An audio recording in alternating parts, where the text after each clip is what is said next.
Good Girl Confessional. I am your host, Sandy Lowres, and the Good Girl Confessional podcast is proudly brought to us by the WB40 Women Beyond 40 platform. WB40 is for women 40, 50, 60 and beyond. It is a community, it is a magazine in both print and digital, and it's an incredible website with lots and lots of resources. Jump on and subscribe now at wb40.com.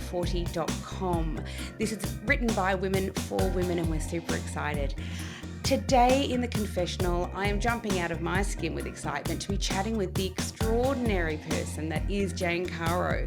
Jane is a columnist, she is a writer and author, and has been a feminist advocate who has advocated for the rights of women, but also for people in minority groups for many, many years. She is a social justice warrior. Jane has written no less than 12 books. Her latest book is The Mother, a book written about coercive control, and it is out in all good bookstores now. But Jane is also standing for the Senate in Australia. She is a Senate candidate for New South Wales with the Reason Party, and I'm extraordinarily excited to talk to her about what led to that decision and what she is standing for. Please welcome to the confessional the amazing Jane Caro. Hello, Jane, and welcome to the confessional. How are you? I'm very well, thank you, Sandy. Thank you for having me. You are very, very welcome. I know you're a very busy lady, so I wanted to jump straight in today because there's so many things I want to talk to you about because you're pretty incredible. But first up, congratulations on your brand new book. Oh, thank you very much. Yes, it's being received really well, which is, of course, what you always hope when you send these babies out into the world, that readers will, respond to it in the way that you hoped that they would, and so far so good. Look, it is called The Mother, of course. You are an incredible writer, but this book, I could not put it down, Jane. It is absolutely thrilling to the end. Thank you very much. It's kind of you to say that.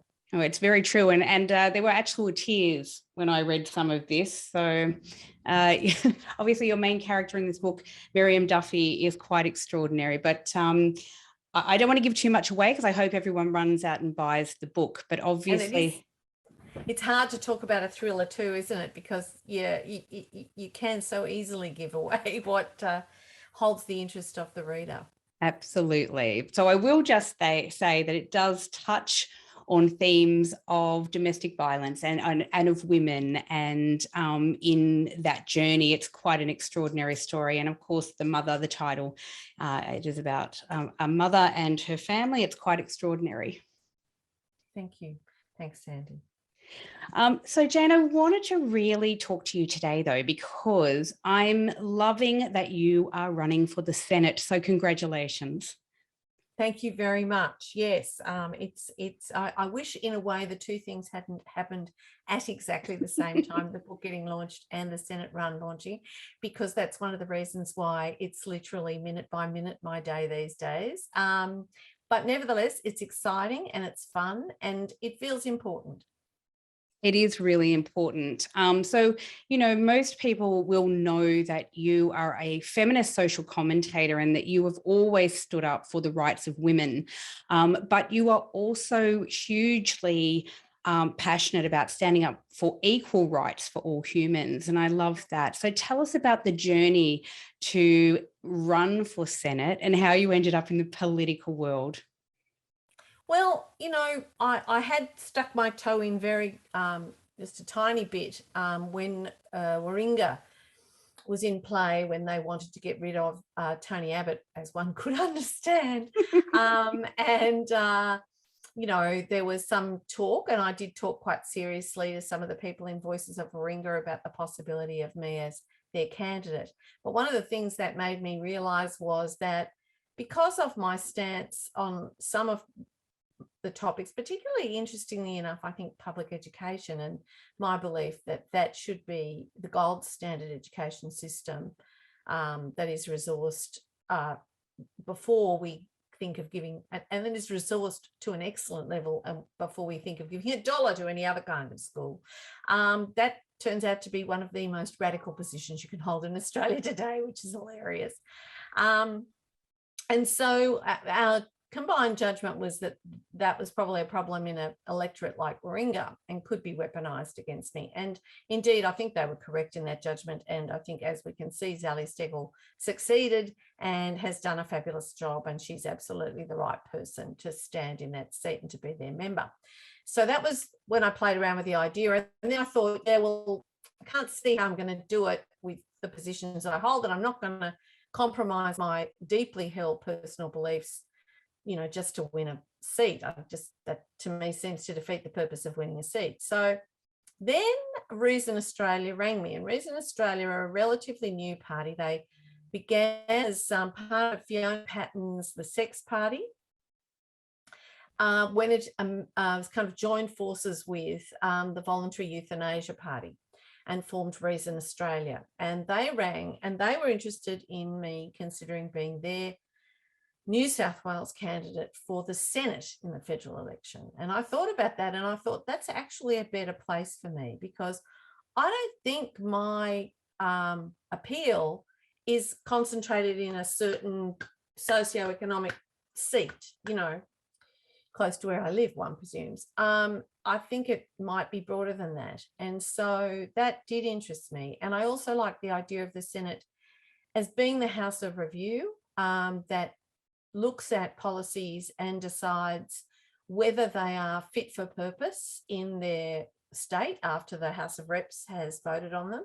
And of course, if the Senate, the majority in the Senate don't think that they're fit for purpose, they can be returned, or amendments can be made, or indeed they can be blocked. So we're the sort of the hopefully more disinterested, I'm saying we, I'm not in it yet, but the Senate as a whole is the more disinterested level of government. And by disinterested, I mean not interested. I mean doesn't have a vested interest. Mm-hmm. And that's why I also think it's really important that we get some micro parties and people, independents in the Senate, because otherwise you're going to get the government voting for the government policy and the opposition voting against it, and it all gets a bit circular and predictable. So we need some people who don't have a vested interest at all, and who can look at it from the perspective of, will it minimise harm? Will it reduce suffering?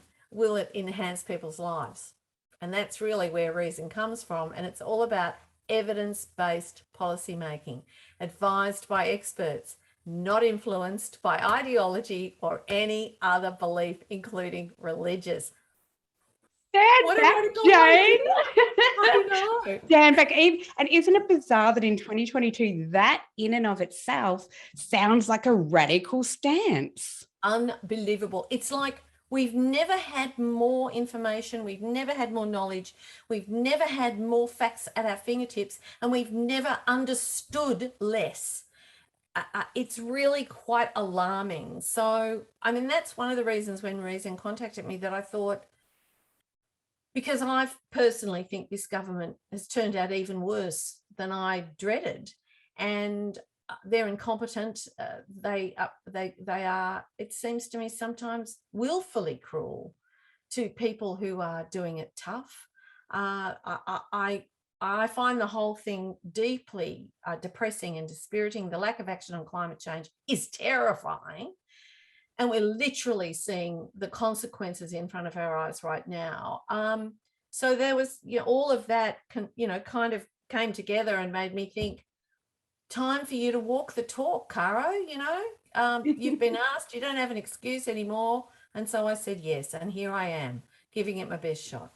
Oh, well, I, for one, am so bloody excited about it, because I think that you're right. I think that those that have always followed you across your platforms probably share the same ideals, I believe, as yourself. And so I agree. I think that we, as a country, unfortunately, are looking completely ludicrous. It's quite embarrassing how we are represented now on a world stage in terms of climate change. And there is still this crazy deniability. And as massive floods are currently going on after droughts, after bushfires, after extraordinary weather conditions, we keep seeing images of our PM holding up lumps of coal, and that image keeps getting circulated globally. It is just humiliating. It is humiliating. to be the 60th country in terms of action on climate change at COP26. I mean, it's ludicrous. Yes, it is humiliating. And it's wonderful to see, not just me, but all these independents standing up and saying, no, enough is enough. We can no longer be represented or led by these people. Now, most of them are women, but not all of them are women. But it's very interesting to me that it's women who have got the head of steam up and have just gone, oh, come on, we've got to do something about this. Certainly how I feel. Yeah, absolutely. And I think that we're starting to see a movement of that worldwide, really. Part of that, I mean, this is only my personal, but I do believe that in this, new wave of Me Too and all of these things happening, that women are finding their voice on many different platforms about many different issues. We're stepping into our power. And I think that's really exciting and really important, but not before time. We've left it to the last absolute, 11th hour and 59th second because, the problems we're facing are existential. I mean, I can't look my grandchildren in the face without thinking I've got to do everything I can to make sure that when they're in their 50s, they have a livable planet. Yeah, because that's quite frightening, isn't it? The fact that, we continue to see all of this going on.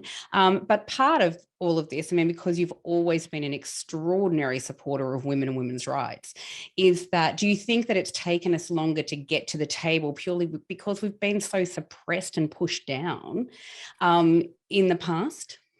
I think there's a lot of that. And I think that we've had to struggle really hard for centuries, really, to be taken seriously. The weapon of choice to keep women out of the corridors of power, really, has been scorn and ridicule. It has been this idea that women are trivial little creatures, silly, or they're either trivial little creatures, nice in their way, but not to be taken seriously, or they're, as we've seen this week, mean girls. They're cows and bitches and harridans and awful, wicked people. We're allowed two ways of being, completely unimportant, almost next to children, or completely horrible and awful and need to be kept out for that reason. And neither of those stereotypes bear any resemblance to any of the women I've ever met in my life. Yes, women can be mean, so can men. Yes, women can sometimes be trivial, so can men. We're just human beings, and now we're really excellently educated human beings. We've been outperforming men and boys at school for more than 100 years, ever since we were allowed to compete with them. And indeed, more women have been graduating from university since 1987. So we're extremely, skilled and equipped. And I think we're finally, and I think it was the Me Too movement that got us to stop. We were carrying the shame, you see. What happened in Me Too was that prior to Me Too, women who had been sexually humiliated, harassed, assaulted, all the things that happen to women, we carried the shame of it. We thought, what did I do? What did I say? What was I wearing? Why did they pick on me? And that kept us insecure, unsure of our right to exist in the world fully. And so when Me Too happened and millions of women started telling their stories all over the world, we all went, oh, I didn't do anything except be more female. And, in a world that said that we were fair game, and if you could get away with it, good boys, you go for it. And that the scales fell from our eyes in a major way. And now we're talking about everything. We're talking about things like how nobody knew what the clitoris looked like or how it worked. What? No wonder men are so bad in bed. Right. So true. Like, how can you ignore that and call yourself any kind of a specialist in anatomy or a doctor or anything like that? We discount women's pain. We don't believe her when she says it's hurting, or worse, we say it's women's lot to suffer and just suck it up, honey. Women are suddenly being confronted with all of this, and I think we've suddenly gone, whoa, we've been gaslighted for we have been thousands of years, and we're not taking it anymore. And that's very powerful and very exciting. It's so extremely exciting. I mean, I'm quite proudly part of this huge menopause movement. I mean, I shout about menopause from the rooftops, and I will continue to do so. I know, I think it's just so important, but it's part of that women's health piece that gets completely ignored, that a lot of medical devices and a lot of medications for women and treatments for women are not even tested on women. And Mesh. Don't even begin. The vaginal mesh thing was that is so shocking. The way women were treated as guinea pigs who were suffering. Yeah. And their suffering was made worse in many cases. And then it turns out it had never been properly tested. Yeah. I mean, that is just extraordinary. Yes, women have been literally silenced. So much about their bodies and their lives was literally unmentionable for so long, could not be spoken about. And when you do that, you don't just silence women on that, you silence them on everything, because you are teaching them to be ashamed of their very existence, of the functions of their body, of, what life is like for them, to be covered in shame about that. That's a terrible burden to lug around, and it's held us back dreadfully. But it's so wonderful to see women just taking that shame and literally tearing it into little pieces and tossing it back at the people who it belongs to, which is not the victim, but the perpetrator. Absolutely. And the really beautiful part about that is there's so much power in numbers, this is how it works, right? As you say, in throwing off this shame and guilt and watching, and let's face it, all these beautiful, incredible, brave, brilliant young women who have forged a path. Now, I know my mum was a fierce little, powerful, disabled woman who was fighting for women's rights back in the 70s as well. And, burning her bra, if you like, in solidarity with her US sisters and her UK sisters. But the reality is, I think that what we've seen with this Me Too movement is the extraordinary courage of this new generation coming through as well, who are calling out, powerful white men in politics and in every field. It's a watershed moment, right? It's incredible. It's an absolute revolution. But those young women only have that courage because people like your mother had the courage to fight hard against much, more rigid views even back then than exist now. And although they only managed to move the dial a certain way, they moved the dial. And more than that, they survived. I often think of my generation of women who went into the workplace and we learnt, we did what Grace Tame now refuses to do. Bless her for refusing to do it. We smiled. We smiled at the men who harassed us. We smiled at the men who undermined us. We smiled at the men who refused to give us a pay rise. We smiled at the men who took the credit for our work. We smiled as they pinched our bums. We smiled and we smiled until our hearts broke, really. Very true. Really true. And not only did we smile, Jane, but we fetched them bloody coffee and we shut our mouths in meetings and all of the things that we did because we were so shut down every time. But we survived. We survived. Stayed there. We managed to do the job of earning money, not as much money, but money, and being in the workforce for most of our lives. And we learned, I could never shut my mouth, but I did learn little tricks. Like I used to say, of course, you've probably already thought of this, but what about, as suggesting it, because I couldn't just say what about, because I'd all go, how very dare you, Jane? How dare you? It was a good idea. That was some sort of lèse-majesty, apparently. But we learnt to survive in that environment. And because the next generation of young women saw us going out, earning money, gaining respect, gaining independence, gaining the freedom that comes with that, they then gained the confidence to now say, why should I smile at you when you are treating me like shit? Absolutely. Why should I, what you're undermining me and backgrounding on me and all that kind of stuff. Exactly. Why should you?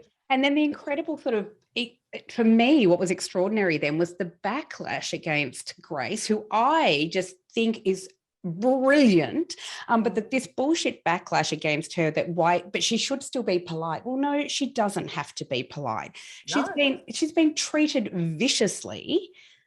And then what? Come up and shake your hand and smile nicely. Be a good little girl. Be a good little girl. Be nice. Be a good little girl. But I think also we mistake courtesy for lying. Yes.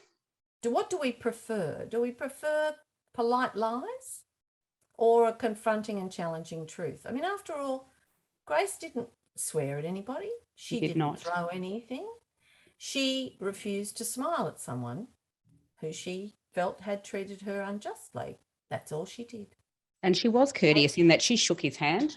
She shook his hand. She smiled at his wife. She did smile at his wife. She just refused to placate him, to make him feel all right. And also, I think, quite cleverly, she refused to allow herself to be used as a photo opportunity. So that was, yes, it infuriated some. Of course it did, because whenever you do a revolutionary act, and Grace Tame refusing to smile so publicly in that forum was a revolutionary act. It's like the suffragettes blowing up post boxes and smashing plate glass windows. You know, people were shocked and horrified. The backlash was huge. Guess what? They finally got us the vote. You know, yes, women, if we're going to win, we have to stop being nice. It's just the way of it. People often used to say to me, don't you think we should rebrand feminism? People don't like it. I go, no, I don't. It's not a brand. It's a revolutionary movement. It's not meant to be liked. It's actually meant to take power away from the powerful and redistribute it more equitably. The powerful are never going to like that idea. So they're never going to like feminism. So no, what you're going to have to do is get more courageous and stop wanting people to like you. To cock it, that's a hiding to nothing. Let me tell you, those women, I watched them, some of the conservative women, and they have what I always call Nancy Reagan eyes. Do you remember Nancy Reagan? She was like this. Are you ready? And I think she was looking at all the men going, is it okay? Is it okay? Am I okay? Am I okay? Are they okay? Am I still okay? Because they have to keep pleasing those men. They are allowed to have power and influence as long as they abide by the rules set by the blokes. Mrs. America, that wonderful program about Phyllis Schlafly, showed exactly that. Exactly that. And a horrible way to live. But even watching, I mean, you know, and you know, God, even watching bloody Trump, but even his wife refusing to hold his hand, smiling at him and then turning to the cameras like with that scorn, you know, but these are radical acts and people really didn't realize how radical an act that was, but massive in conservative America. I love that, but I wanted to quickly touch on as well, Accidental Feminists, because what a fantastic bloody book, and everybody who hasn't read it should go out and read it. But tell us about Accidental Feminists, because I love this. I love the power of women, you know, as we get older and as we stand in our power. Accidental Feminists really happened because I found out two completely contradictory things at around about the same time. The first was I found out that my generation of women, well, it sort of hit me. Nobody still kind of comments on it, but I think they ought to. My generation of women, I was born in 57, were the first generation of women across every cohort. Obviously, working class women and women who fell on hard times have always had to go out and earn money, but across every cohort, we were the first generation of women in the history of the world who had mostly gone out and earned our own money for most of our lives. Absolutely revolutionary change. So revolutionary. Nobody even comments about it. So I was feeling smug about that. Isn't that great? And then I found that awful statistic that we all know so well now, but which was quite new at the time, which was that women over 55 were the fastest growing group amongst the homeless. And I thought, hang on, how can those things both be true? Can it be real? Yeah. And yet it doesn't make any sense. Yeah. So I researched it and found they were true. And then in fact, what had happened was women, when they were allowed to go out and earn money in that way, and so many of them, there was basically a bargain that was tacitly struck, which was, and I remember it was a joke, but it wasn't really a joke, where blokes would say, oh, well, I suppose you can go and do what you want as long as my dinner's on the table at 6 o'clock. And people would laugh, but what that meant was you're going to have to do both. You're going to have to continue to do all the things that your mother did, plus going out to work and earning money. And what that meant is women traded flexibility for income. So they basically went part-time, casual, took lower paying jobs, less responsibility, so they could still continue to do their caring duties and all that kind of thing. And they ended up still being one breadwinner away from the poverty line, as Betty Friedan famously put it. And unfortunately, they almost ended up with the worst of both worlds, because the statistics about older women are quite horrific, but particularly single older women. So by that, I mean never married, divorced, or widowed. There's some phenomenal percentage of women, older women who are single and who live in private rental accommodation, who are living in real poverty and at dire risk of homelessness. 400,000 women over 45 are currently staring down the barrel of poverty and homelessness as they get older. And this is often to do with the fact that marital breakdown, could be because of domestic violence, could be for all sorts of reasons. And we still have a society that says we don't take women's work seriously, we don't take their right to earn an income seriously, and we believe that they should have a man to take care of them. And if they haven't been able to keep, what was it they said about Hillary Clinton, their dog on the porch, then too bad. They deserve what they get. They made bad lifestyle choices, by which they mean having children and being responsible for them. It's quite extraordinary, and no one is pointing this out. No one is paying attention. It's not an issue really in the political campaign. I'm going to be campaigning on it, but I think I'm about the only person who is. Well, I, for one, as a woman, who's, 52, nearly 53, I think I see it. I mean, I have met women who are that. I have, gone through some, terrible divorce and all sorts of things as well. I think, when you're in it and you're living it, you actually think, how the hell did I get here? I'm smart, I'm educated, I've worked my ass off my whole life. But then you think, well, there was no paid maternity leave. When I had my children, there was no subsidies for childcare at all. They didn't exist. And yet this is another way that women are kept in their place.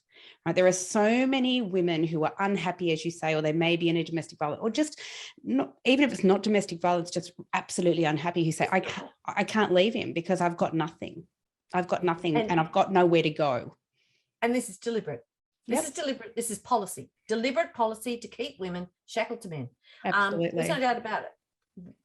I went through it. There are actual tax disincentives for women going back to work put in by John Howard, not a woman's friend. And he basically changed the tax system so that when a woman wants to go from 3 days of work to 4 or 5, her actual real tax rate that she's paying, because she loses a whole lot of benefits, becomes so high that many women, my daughter for one, who's a teacher, went and did the calculation, and she said, Mum, if I work 4 days instead of 3, we will be paying for me to go to work. It will actually cost my family money. We will have less money when I work an extra day or two. Now, fine, if her marriage, it's not fine under any circumstances that people should work for nothing. I agree. But it makes women incredibly vulnerable if the marriage breaks down. And it means they have no super, because if you don't work, our super system is predicated on the male model, like everything else. And women have hardly any super. I mean, I think the current stats are that women on average retire with half the super of men, and men don't have enough, and fully 1/3 retire with no super at all, which is just shocking. And who took the most super out during COVID when they were allowed to? That was a terrible policy by this government. Yeah, I agree. Women did. Women. And there's now been research which has said that some of those women were coerced into taking that money out by their partner, and they'll never get that back. They have really put themselves on a trajectory for very likely poverty in their old age. That we have the 4th most expensive childcare system in the world. Okay, there's some subsidies. It's still the 4th most expensive childcare system in the world, and we pay our childcare workers nothing. So who the hell's getting the money? People are making millions out of childcare. It's not benefiting children. It's not benefiting parents. And it's not benefiting the people who work in them. Just a few lucky mates who are making all this money. I just don't get me started. The way we hog tie women literally is nationwide coercive control. Yeah, absolutely. It is. It's and here's the thing. It's like, our way that our society and our cost of living is even structured now, let's face it, is that a lot of women are thinking, even when they have a partner, are thinking, I have to go and work. We need extra money. How do you pay for your kids' uniforms and school books and all of these things? A mortgage. How do you pay your mortgage or rent rent? How do you put the food on the table? Repay your HECS. Right. Remember, women go to university more than men are. And of course, this government, in its incredible wisdom, has put up the cost of a humanities degree into the stratosphere, basically meaning that it's only a degree for those with wealthy parents these days. But even so, I got a free university education, thanks to God with them. I came out of uni with owing nobody nothing. It's so shocking to me what we have done to young people. And then we turn around and blame them. We're going to have another generation. I've got a daughter in her 20s saving currently to buy her own house, which is fabulous, and young 20s. But, we made jokes the other day because she came home and she was, I bought some avocados. And the running joke in the family was exactly that, the bullshit, that came out about, well, no wonder you haven't got a house yet, darling. Really? I mean, it is, but this is a way we shame young people to divert away from what the current governments have done to young people. And not just governments, but a whole cohort in this society, usually the powerful and the privileged, who want to blame anyone who finds life tougher than they do. Oh, well, it's all your own fault. You made the wrong lifestyle choice. Oh, so women who stayed at home to care for small children, or who took time out from the workforce to look after elderly parents, or who looked after somebody with a disability, or all those things that women do. Oh, those were bad lifestyle choices. Were they? Really? Because women are told to do that. They're groomed to do that their whole life. They're told that caring for others is their first duty. And the women who are literally facing, and some of them are actually living out of their car in their old age, were often the good girls who did what they were told. Yeah. And the lack of care and empathy for them, and for anyone who finds themselves homeless or living on that pernicious cashless debit card, or eking out an existence on whatever Orwellian name they give, New Start or Job Seeker or whatever it is now.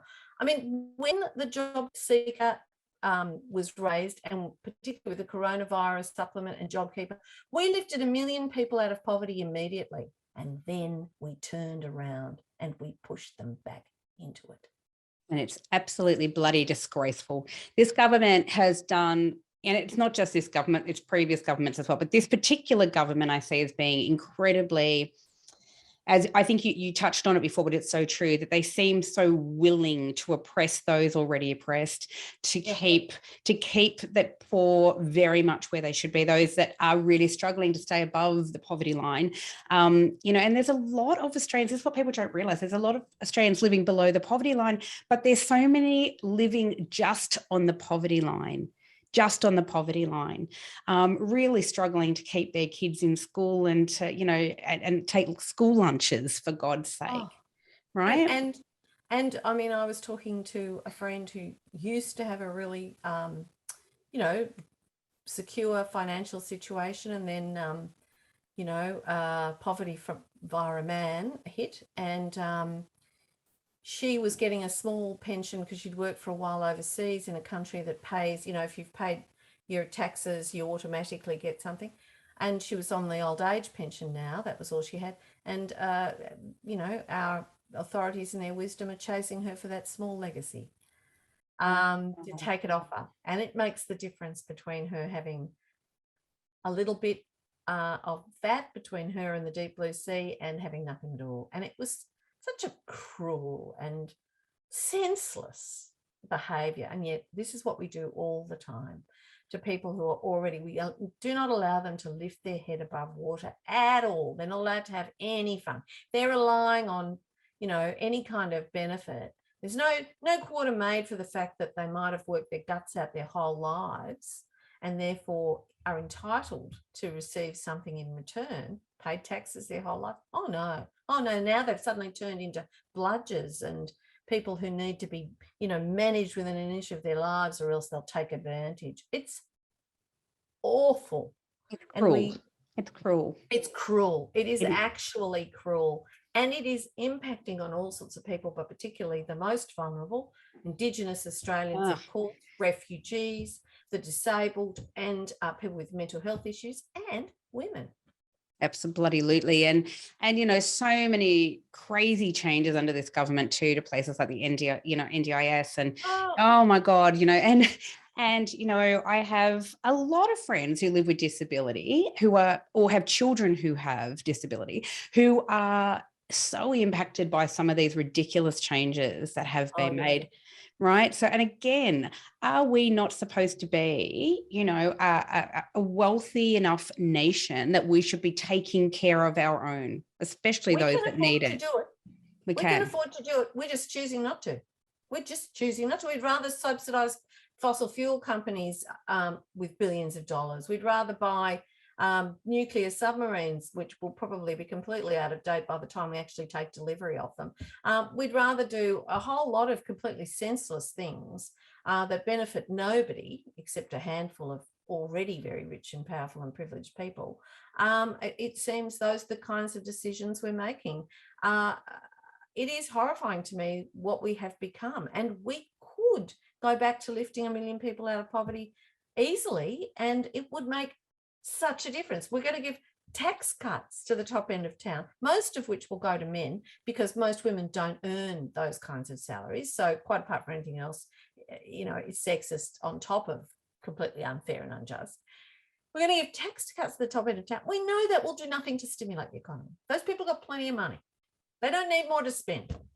Where you get the real bang for your buck is if you give some relief to people at the bottom end, because they spend everything they've got. So it stimulates the bloody economy. So it's even fiscally stupid. Look, it really is. This is what I don't really understand. And even I know as well that you've got pretty passionate about immigration policy as well in this country, my God. But the amount of money that this government is spending to keep people offshore rather than allowing them to be processed, come here and be genuinely excited and valuable members of our bloody country and society makes no sense to me. They could make such a difference to some of our rural and regional areas. And particularly now where we're crying out for workers. We don't have enough people to actually, because we've lost the international students and the backpackers and all the people who used to fill those gaps. Why aren't we saying we'll take refugees? We could have offshore processing in places like Indonesia or Malaysia or whatever. Make sure they're check their credentials, make sure they're refugees. And then we say to them, right, you have to go to this place for 5 years. Most of them will end up staying there forever because they'll put down roots and kids will go to school, and there'll be a rebirth of a lot of our regional centres and a lot of the industries. We've already seen the impact in places like Hay of some refugees working in the abattoirs there. I mean, we've got examples of it, but no. So many examples. Millions on keeping a handful of people in misery and locking up a family of 4 on Christmas Island for no discernible reason at all. When they were that family, a valued member of their community, and that their community is still fighting to get them back. What the hell? That is just, it's just bizarre behaviour. And to think that these men tell them that they are good Christian men, and yet they use human beings as deterrents, human beings suffering as a deterrent, and they're proud of it. Yeah, it's frightening. It's frightening. And I think that there is, and I'm glad you raised that, because that's another thing that really gets on my goat. This is the very first government that I can think of that has so outwardly combine church and state, two things that should absolutely be separated and segregated, right? They should be. Someone's religious view should have nothing to do with how they govern a country. Look, personal faith, sure, fine. sure. People are entitled to believe in various gods, whatever they want to believe in is absolutely fine with me. And of course, people of faith have done great things in government and great things in our schools. And, no one's criticizing that. But when you start to feel as if you're starting to become a soft theocracy, that government policy is dictated by what some people interpret God's word to be, and after all, how the hell would they know, frankly? Particularly as it always seems to play towards their self-interest. Funny that. And them and their mates, people like them. Funny that. God must be a private school educated straight white male if they're to be believed. If that's the way he's a frat boy.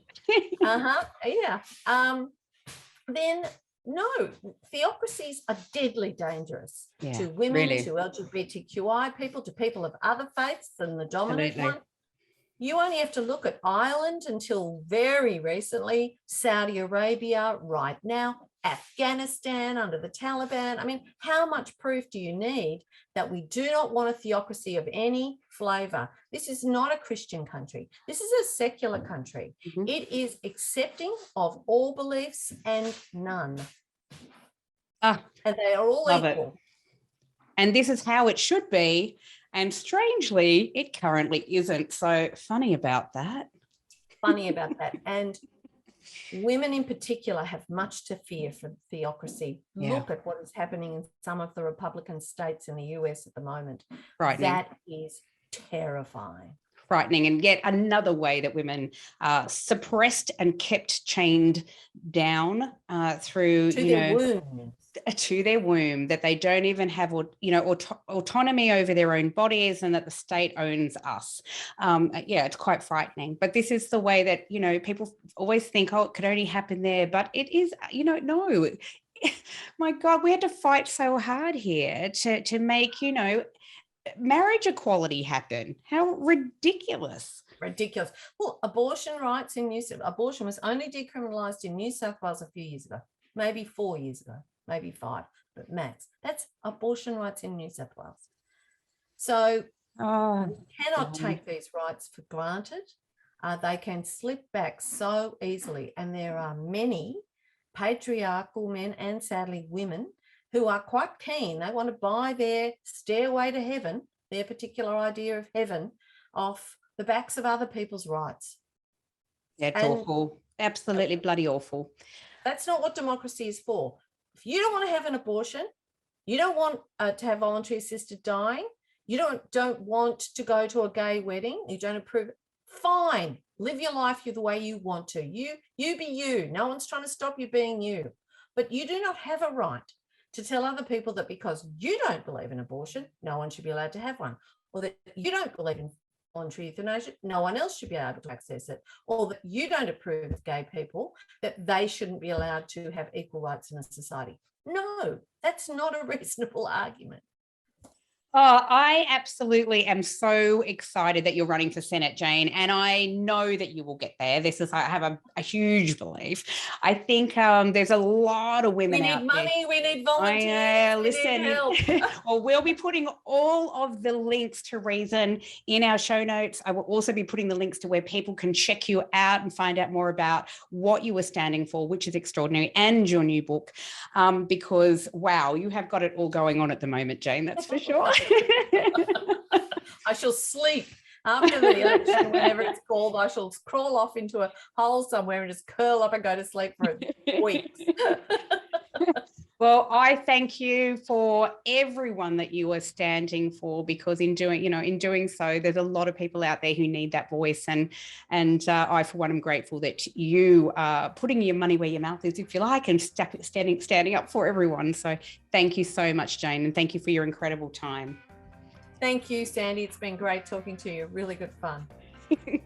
It is. Bye for now. Bye.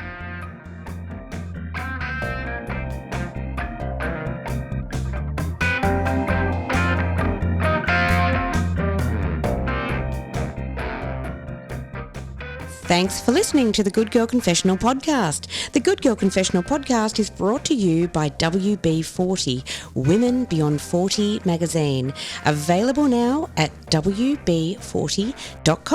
The Good Girl Confessional podcast is available on Apple Podcasts, Spotify, and wherever you listen to quality podcasts. We're also now available on YouTube. We chat with really interesting women about their hard-won wisdom, but it really helps us if you can subscribe, like, and share the podcast. Thanks so much for your support. Bye for now.